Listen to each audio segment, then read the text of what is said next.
صراط الذين أنعمت عليهم.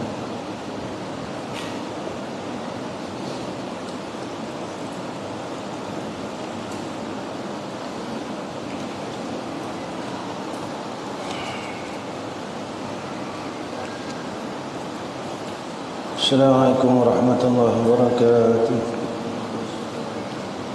الحمد لله رب العالمين والصلاة والسلام على أشرف الأنبياء والمرسلين وعلى آله وصحبه أجمعين. رب اشرح لنا صدورنا ويسر أمورنا واحلل عقدة من لساننا يفقهوا قولنا. أما بعد.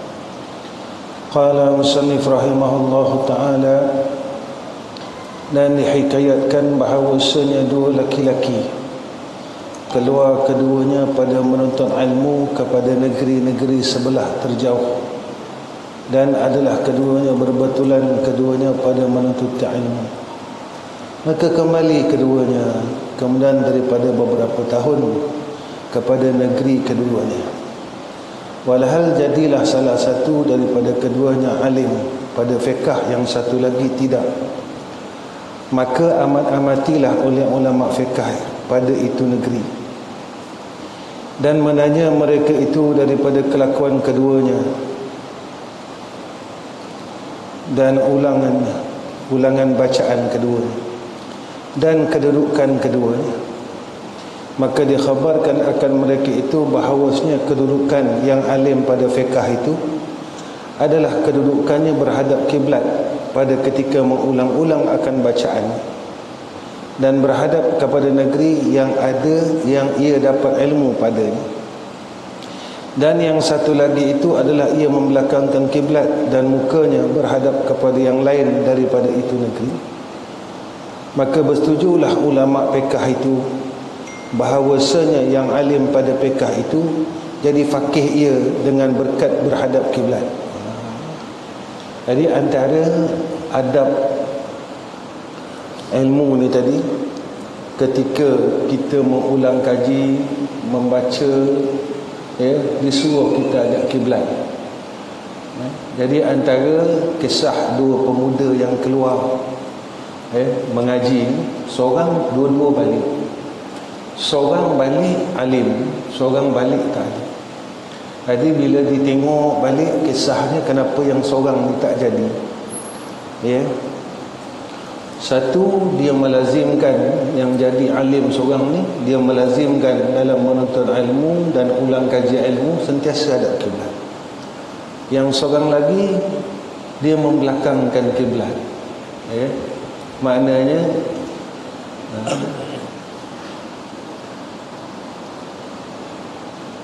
di dalam adab menuntut ilmu ni tadi, dalam apa pun kita baca kitab, ulang kitab, maka disuruh oleh ulama kita menghadap kiblat itu sendiri.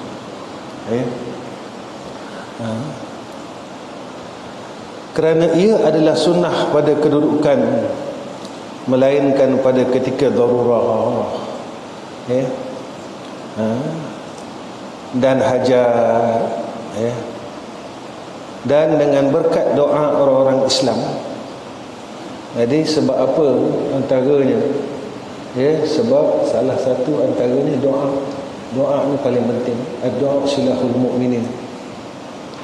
Doa itu senjata orang mukmin. Ada berkat. Ada berkat. Sebab kita tak tahu berkat ni kat mana.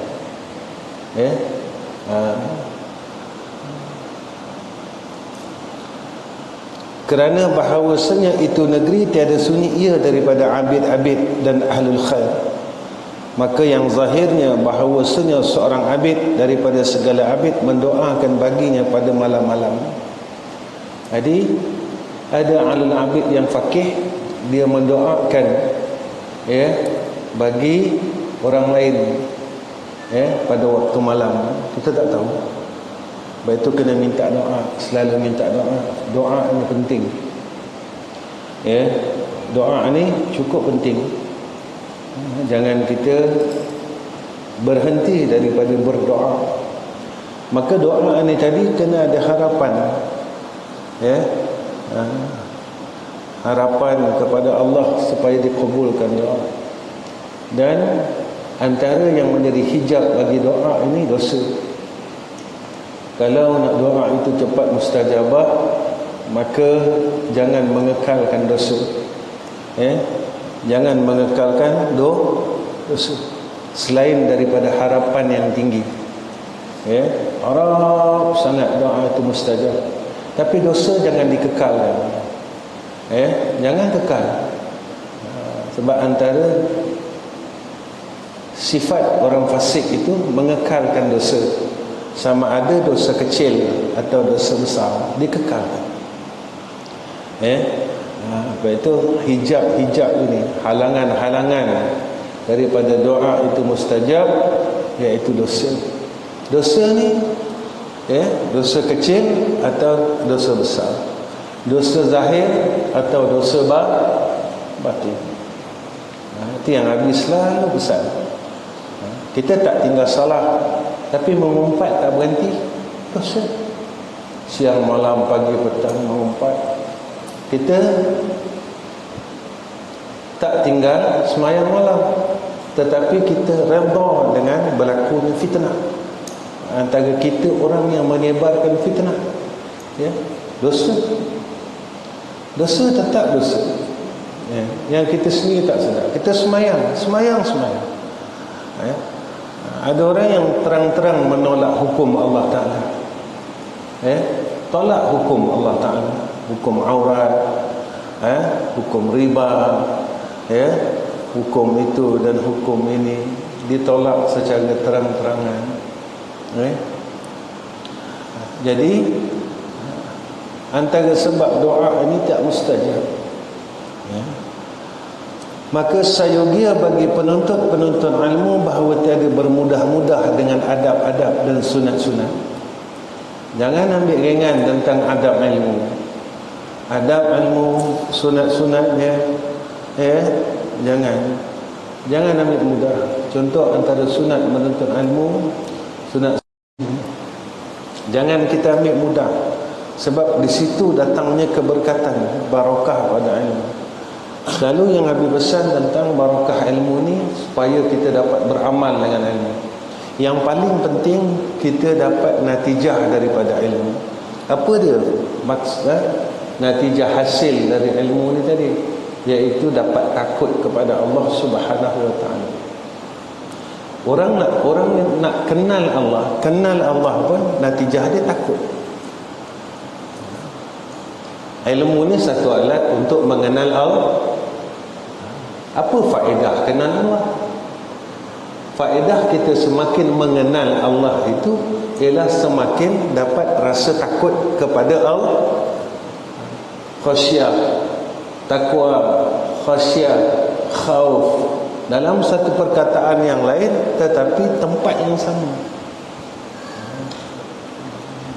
Rasa gerun melihat kebesaran Allah Subhanahu wa taala, rasa gerun. Kita rasa gerun. Contoh apa yang berlaku sekarang ni, rasa gerun tentang kebesaran Allah. Itu yang semakin kita kenal Allah. Sebab itu di antara orang yang berakal ini disebut sifat dia, iaitu mereka ini melihat akan alam serta mengambil ibarah. Melihat apa yang berlaku pada alam ini, lalu mereka ini mengambil ibarah. Ibarahnya mengambil ilmu daripada. Maka ilmu ni tadi sehingga ia dapat mengenal Allah Subhanahu wa taala. Jadi sekalian yang kita nampak ini menunjukkan bekas adanya Allah. Apa yang berlaku ni semua asal bekas tentang kebesaran Allah. Jadi kita makin takut. Makin takut. Bila kita semakin takut, tanda orang semakin takut, semakin taat. Semakin taat kepada Allah. Taat ini bukan zahir sahaja yang dituntut. Taat zahir dan batin. Zahir, batin. Jangan sampai kita menolak hukum Allah, zahir batin.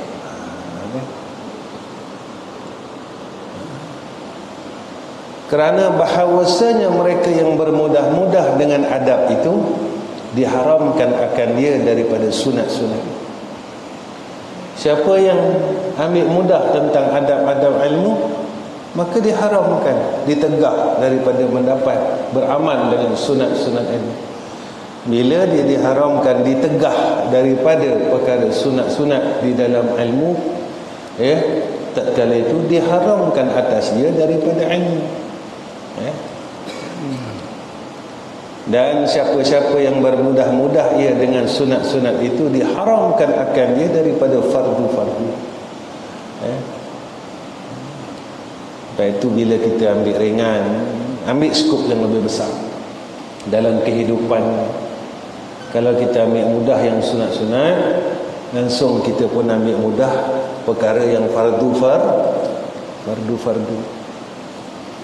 Yang fardu kita nanti ambil mudah. Jadi kalau dalam ilmu, sunat-sunat ilmu pun tak jaga, kefarduan menuntut ilmu lagi tak jaga. Menuntut ilmu tu fardu. Bila tinggalkan, mudahkan di dalam perkara sunat-sunat ilmu, langsung kita mudahkan tentang kewajipan menuntut ilmu. Tak apa, tak mengaji tak apa. Walhal mengaji itu wajib, macam wajib semayang. Macam wajib semayang. Mengaji tasawuf tak wajib lah. Siapa cakap tak wajib? Menghilangkan takabur itu wajib. Menghilangkan tamak itu wajib. Menghilangkan hasad itu wajib. Menghilangkan hubud dunia itu wajib.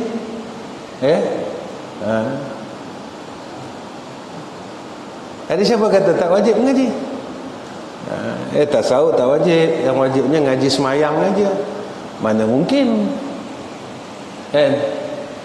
Antara perkara yang menghalang penerimaan solat ada disebut. Orang yang ada sifat ihsan dengan fakir miskin, bila diangkat selepas daripada salat, malaikat bertanya, orang ni ada kesian tak? Sifat kasih dia dengan fakir miskin, fuqara wal masakin. Last kali baru ditanya tentang ikhlas.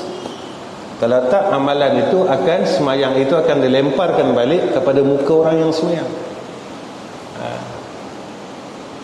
Antara yang ditanya, orang ni putus silaturahim tak? Pada fiqahnya semayang itu diterima, tetapi pada Allah semayang itu tidak diterima. Sah pada fiqah, tidak sah pada Allah. Cukup rukun, cukup syarat, cukup semua. Pada fiqah sah. Terima tak terima itu selepas daripada salam. Hatta malaikat yang menjaga pintu langit bertanya, orang ini takabur tak? Sombong tak? Sombong, lemparkan balik semayang ini kepada muka tubuh orang yang semayang, empunya semayang. Sampai macam tu. Siapa kata tak berkait dengan salah? Berkait dengan salah. Ia berkait tentang penerimaan semayang. Kelakuan semayang peka, penerimaan semayang tasawuf.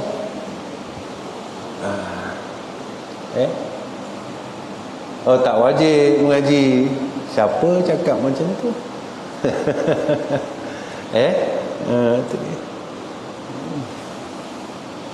Besarkan lagi skop dia.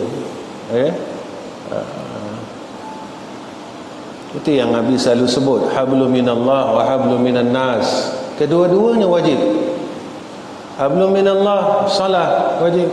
Hablum minan nas, bertegur siapa dengan jiran wajib.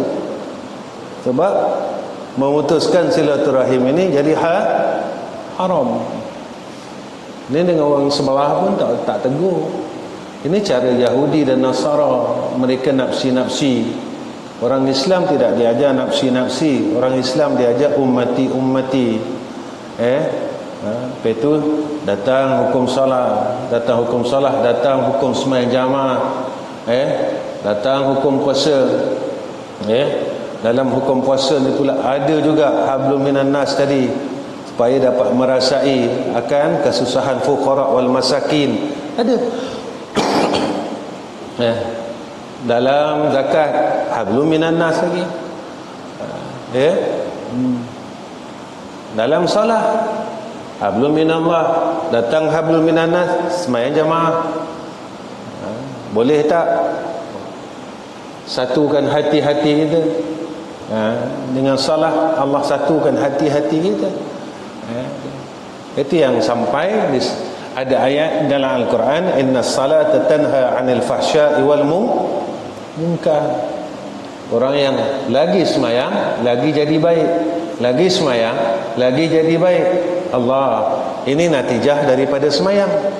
Kenapa orang yang semayang ini dia jadi baik, jadi baik, jadi baik, jadi baik, setelah semayang itu diterima Allah. Kalau semayang itu tak diterima Allah, macam mana nak dapat natijah? Kenapa aku makin jahat? Aku makin semayang makin jahat, makin semayang bergaduh, masih bergaduh, bagi itu makin masing-masing duk buka aib orang lain. Pasal apa? Rupanya ada hadis lain tentang penerimaan salah. Bila semayang itu tidak diterima Allah, lalu tidak dapat natijah yang dijanjikan oleh Allah. Apa yang dijanjikan oleh Allah? Solat itu dapat cegah fahsyak mungkar. Semayang disuruh, meninggalkan fahsyak dan mungkar juga disuruh. Lepas itu sampai ulama menyatakan, kenapa, heran aku, kata ulama, kamu mengerjakan satu kewajipan tetapi kamu meninggalkan satu kewajipan yang lain.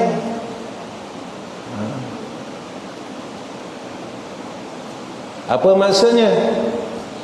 Kamu mengerjakan kewajipan zahir tetapi meninggalkan kewajipan batin. Zahir, wajib zahir kita buat, wajib batin kita tinggal. Dua-dua kena buat, dua-dua kena jalan.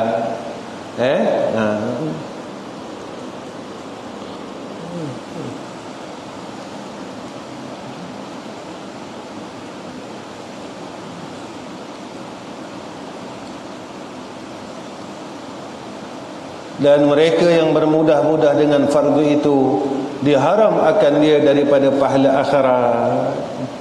Bila dah tak buat yang fardu, lalu tidak dapat habuan, satu habuan pun berbentuk akhirat. Dunia dapat pahala akhirat ini, habuan akhir dunia dapat. Tapi habuan akhirat tak dapat. Dapatlah. Mesti ke orang yang banyak duit hati dia tenang? Cari punca. Habis suka cari punca. Kenapa ya aku dah semayang, dah ibadat, dah apa, tak tenang? Cari masalah. Cari punca. Cari punca.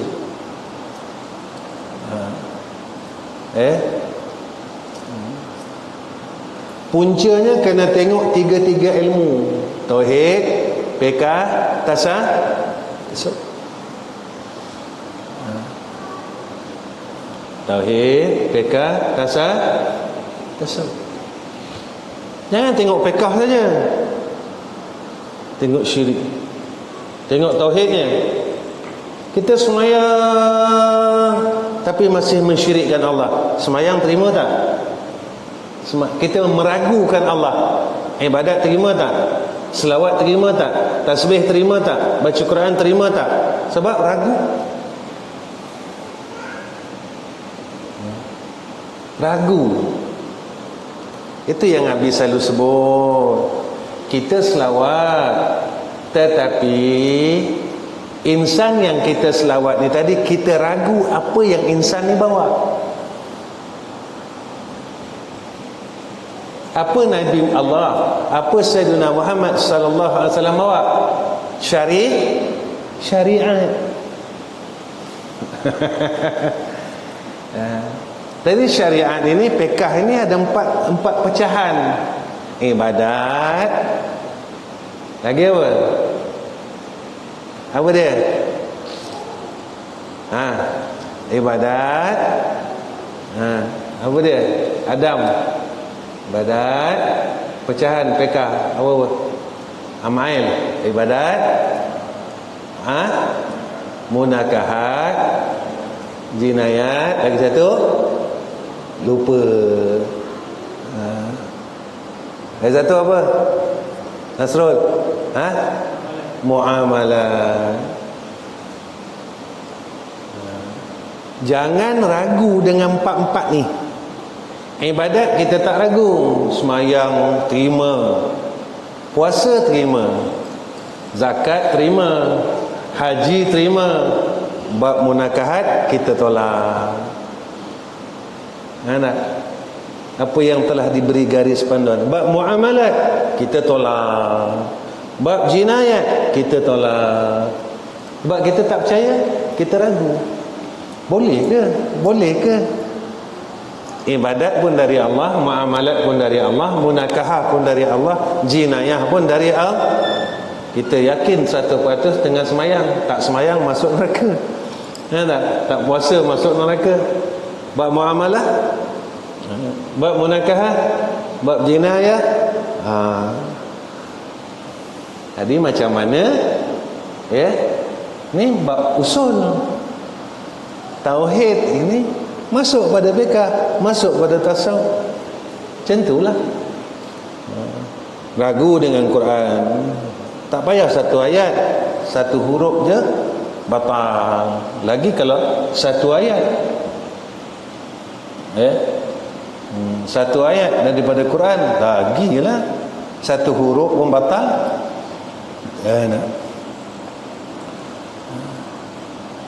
Jadi kenapa ada harta banyak tapi tak tenang, hidup tak boleh tenang.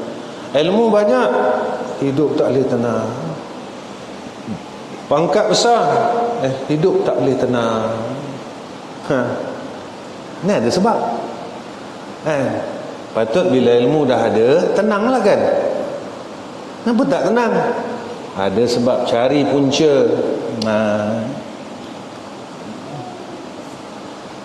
Dan setengah mereka itu berkata, ini hadis daripada Rasulullah sallallahu alaihi wasallam. Dan sayugia bahawa membanyak ia akan semayang-semayang sunat, dan semayang ia seperti semayang orang yang khusyuk. Jadi sebab itu kata Imam Ghazali rahimahullah ta'ala, nak dapat salat yang khusyuk bermula daripada puncanya, awalnya.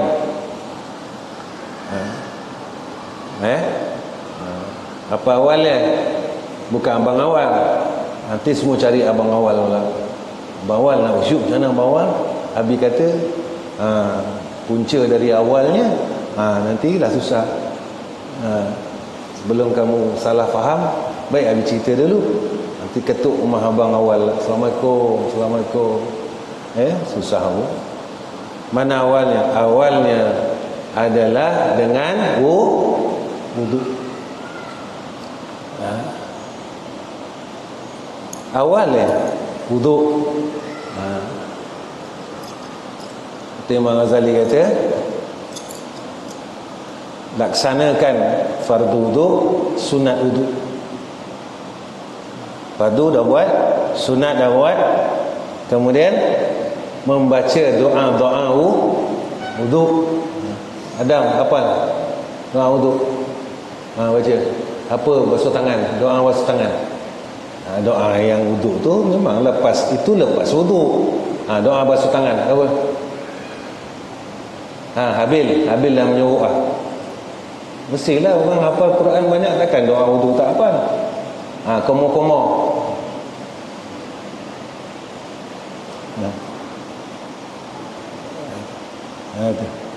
Mail hafal? Mail pun tak hafal. Awal pun tak hafal. Kenapa lah?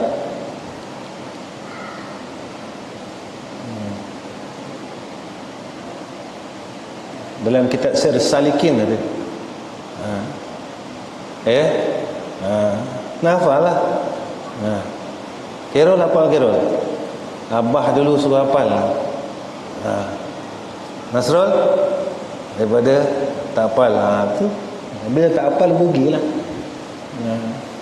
Daripada basuh tangan baca apa? Kumur-kumur baca apa? Masuk air dalam hidung baca apa? Ada doanya. Basuh muka baca apa? Tangan kanan baca apa? Tangan kiri, kepala, telinga, kaki. Kemudian lepas ambil wuduk, apa yang disebutkan oleh Imam Ghazali rahimahullah taala dalam kitab Syarah Salikin.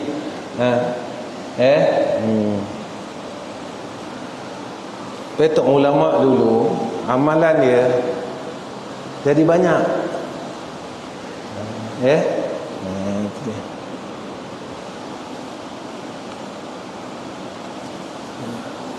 Jadi baru dapat khusyuk. Nak dapat khusyuk dalam semayang, cantumkan ketiga-tiga jangan pekah saja. Tauhidnya, pekahnya, tasawuf. Kerana bahawasanya yang demikian itu penolong bagi atas menghasilkan ilmu dan belajar. Dan bersyair akan daku bagi Syekh Al-Jalil Zahid Hujjaz Najmuddin Umar Muhammad Nisfi. Jadi olehmu memelihara akan suruh-suruh dan tegahnya. Dan atas semayang itu mengekalkan dan memeliharanya. Pelihara benda yang disuruh Allah, dan pelihara bagang yang ditegah Allah. Semayang kena pelihara semayang, jangan tinggal semayang. Jangan ringankan semayang. Betul Nabi sebut semayang itu tiang agama. Ringan tiang gapuh, rumah pun gapuh. Tiang tak kuat. Jadi yang lain jadi tak kuat. Sebab dalam semayang terhimpunnya seluruh ibadah. Dan tuntut akan ilmu syara' dan bersungguhan dan bertolongnya dengan kebajikan. Jadi mengaji ini agar dapat menolong berbuat baik. Jadi makin mengaji makin baik, bukan makin mengaji makin jahat. Sebab ilmu ni tadi menjadi penolong untuk kita jadi baik. Nescaya jadi engkau faqih, lagi ingat. Maka rupanya dengan barakah kita buat amal saleh, terbuka pintu ilmu, dikuatkan ingat. Minta olehmu akan Tuhan kau akan memelihara serta gemanya. Minta dipelihara dan gemar pada jalan ilmu ni. Pelihara ilmu daripada fitnah-fitnahnya, pada kelebihannya, kelebihan ilmu dan amal ni tadi. Kerana Allah yang sebaik-baik memelihara. Allah sebaik-baik yang Allah boleh angkat tak ilmu yang ada pada kita? Boleh tak Allah hilangkan? Boleh. Quran yang ada pada kita boleh hilang tak? Boleh. Kita pun boleh dihilangkan Allah. Takkan apa yang ada pada kita tak boleh hilang? Kita pun boleh tak ditakadakan oleh Allah. Apa yang ada pada kita lagilah Tuhan dia pun boleh tak ada. Takkan benda yang di sekelilingnya mustahil.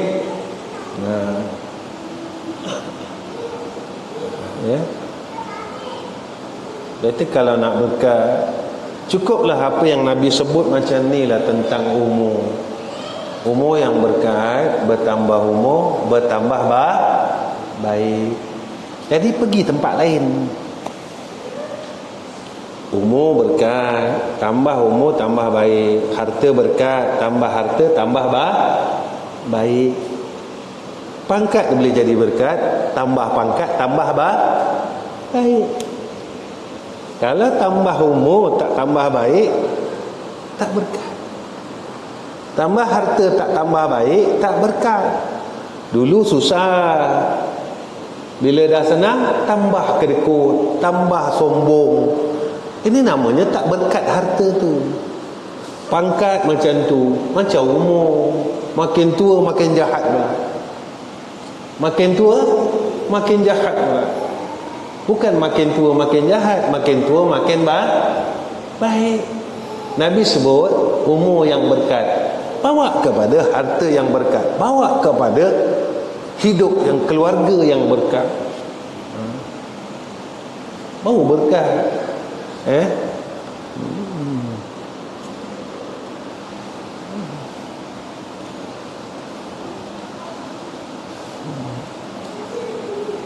Bila baik, hidup baik, semua baik, berkat, tenang.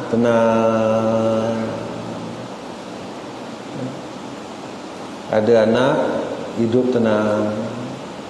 Bukan ada anak, lagi ramai anak, lagi susah hati. Jadi tak berkat. Ada. Maksudnya, jadi olehmu akan diri kamu itu yang memeliharakan akan sekalian suruhan Allah dan sekalian tegahnya, dan memeliharakan jaga,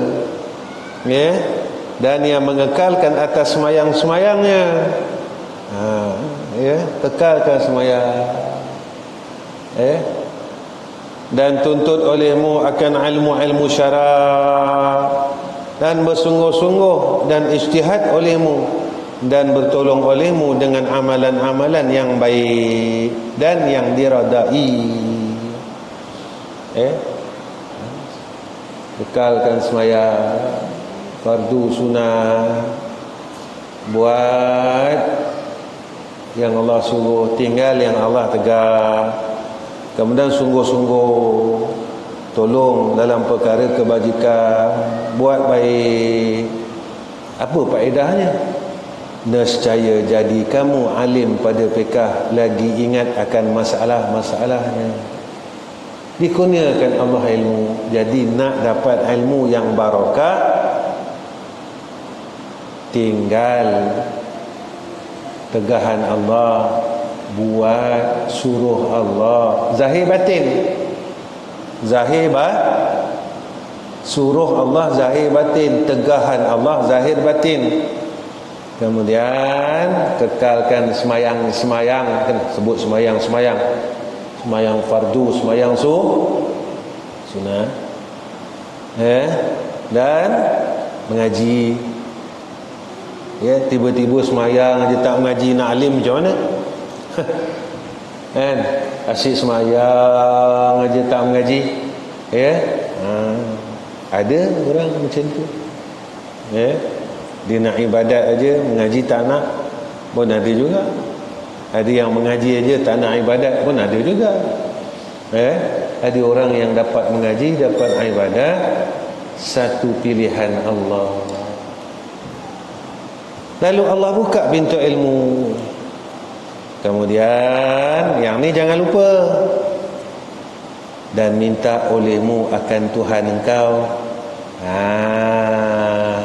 Ini paling penting ni, akan memeliharakan peringatan kau. Jangan ingat kita pandai tak boleh lupa. Aku pandai ni, tak boleh lupa. Aku ustaz ni tak salah langsung. Jangan. Ada salahnya. Hal keadaannya gemar pada kelebihan-kelebihan. Kerana bahawasanya Allah Ta'ala itu sebaik-baik yang memeliharakan. Nabi gugurkan orang yang tadi.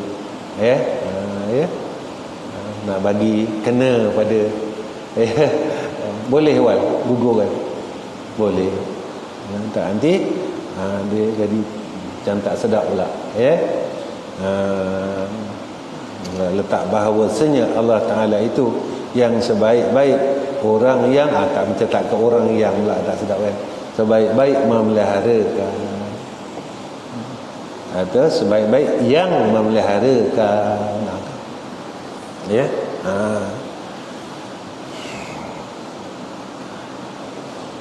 Jadi sampai situ dan berkata ia pula malam besok tak malam Jumaat Jumaat malam 1 insya-Allah sekejap aja besok kami malam Jumaat Wan kamu besok ada habislah yang lupa hari lupa dah hari dah lupa tu tanda dah tua bila dah tua tanda dah dekat kubur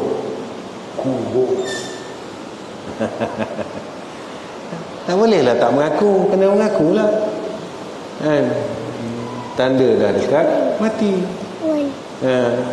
Jadi sebab itu Allah ni sayang kita. Kenapa? Sebab itu umur tua ni kata Nabi umur rahmat. Rahmat. Jadi sebab itu bersyukur dengan Allah. Jadi jaga segala perkara yang dipesan oleh ulama. Apa yang kita belajar malam ni jaga. Berusaha minta dengan Allah. Kadang kita tanya, kenapa saya tak boleh jadi baik? Minta, berusaha. Jangan doa saja tanpa ada usaha dan ikhtiar. Doa usaha dan usaha. Tapi jangan lupa minta dengan Allah. Kerana yang mengkurniakan segala perkara dunia akhirat. Dunia akhirat. Kita bukan orang alim, ikut orang alim. Ikut dan ikut. Baik, wa akhiru kalam. Wassalamualaikum warahmatullahi wabarakatuh. Bismillahirrahmanirrahim. Alhamdulillahirabbil alamin wassalatu wassalamu ala asyrafil anbiya'i wal mursalin wa ala alihi washabbihi ajmain. Allahumma jammilna bil afiyah wassalama wa haqiqna bit taqwa wal istiqamah wa a'izna min mujibatin nadamah innaka sami'ud du'a.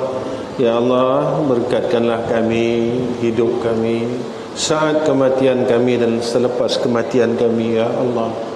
Ya Allah, pelihara kami daripada segala penyakit yang besar-besar dan pelihara kami daripada wabak.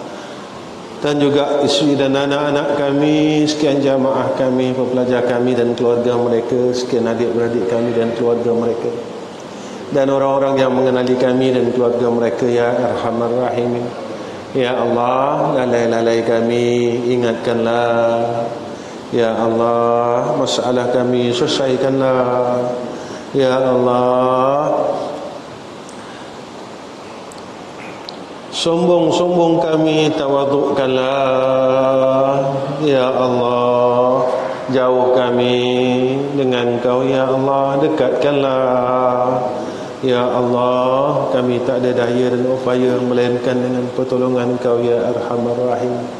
Wa sallallahu ala sayyidina Muhammad wa ala alihi wa sahbihi wa baraka wa sallam. Walhamdulillahi rabbil alamin. Taqabbalallahu minna wa minkum.